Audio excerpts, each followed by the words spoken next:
అందరికి నమస్కారం. రాష్ట్ర ప్రజలకు శ్రేయస్ ప్రతి ఒక్కళ్ళకి. మా రాష్ట్రంలో పేదవాడు 4 నెలలు కష్టపడితే కానీ పంట చేతికి వస్తుంది. కానీ ఈ వైఎస్ జగన్మోహన్ రెడ్డి గారు ఒక దరిద్ర బస్ యాత్ర పెట్టుకొని ఆకాల వర్షాలు కురిపిస్తూ చేతికి వచ్చిన పంటను కూడా రాకుండా చేస్తున్నాడు. ఈ లాస్ట్కి రాష్ట్ర ప్రజలకు తినటానికి కూడా తిండి లేకుండా చేసే స్థాయికి చేస్తున్నాడు జగన్మోహన్ రెడ్డి గారు. ఈ పాపం ఊరకబోదు. మన ఆంధ్రప్రదేశ్ కష్టమంతా, ప్రజల కష్టమంతా సర్వనాశనం చేస్తున్నాడు. ఒక్కసారి ఆలోచించండి. పేదలు మాత్రం వర్షంలో తడుస్తున్నారు, పెత్తందారుడు మాత్రం ఏసీ బస్సులు తిరుగుతున్నాడు. ఆయన చేసే పరిపాలన ఇది. ఒక్కసారి ఆలోచించండి. ఇదేనా మన రాష్ట్రంలో? ఒక్కసారి చెప్పండి. ఆయన ఏసీ బస్సులు తిరుగుతూ వర్షాలు కురిపిస్తూ పంట సర్వనాశనం చేస్తున్నాడు.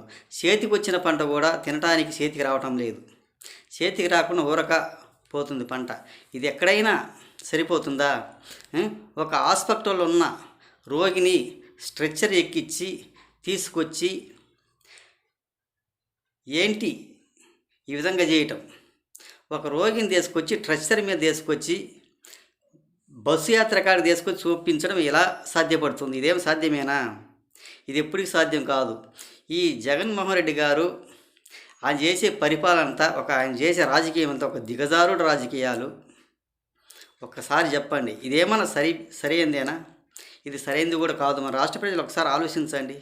ఎంత దిగజారుడు రాజకీయాలు చేస్తున్నా, ఎంత దిగజారిపోతున్నాడో, ఎంత సింపతి కోసం ఇంత ఈ విధంగా పోరికాడుతున్నాడో ఒకసారి రాష్ట్ర ప్రజలు కూడా ఒకసారి చెప్పండి. ఇదేమైనా సరి అయిందేనా? పంట నష్టం చేస్తున్నాడు. ఒక ఏసీ బస్సులు తిరుగుతూ మరి పేదల కష్టమంతా ఊరగబోతుంది. ఆయన మాత్రం ఏసీ బస్సులు తిరుగుతూ జనాన్ని మాత్రం వర్షాన్ని తడిపిస్తున్నాడు. మరి చేతికి వచ్చిన పంట కూడా చేతికి రాకుండా చేస్తున్నాడు. ఒక హాస్పిటల్ రోగిని కూడా స్ట్రెచ్చర్ మీద తీసుకొచ్చి చూపించడానికి ఎంత ఇదిగా ఎంత సింపతి పొందుతున్నాడో ఒకసారి ఆలోచించండి. ఇది ఏమైనా సరైందేనా? ఇది సరైనది కూడా కాదు. ఒక్కసారి రాష్ట్ర ప్రజలు ఆలోచించండి.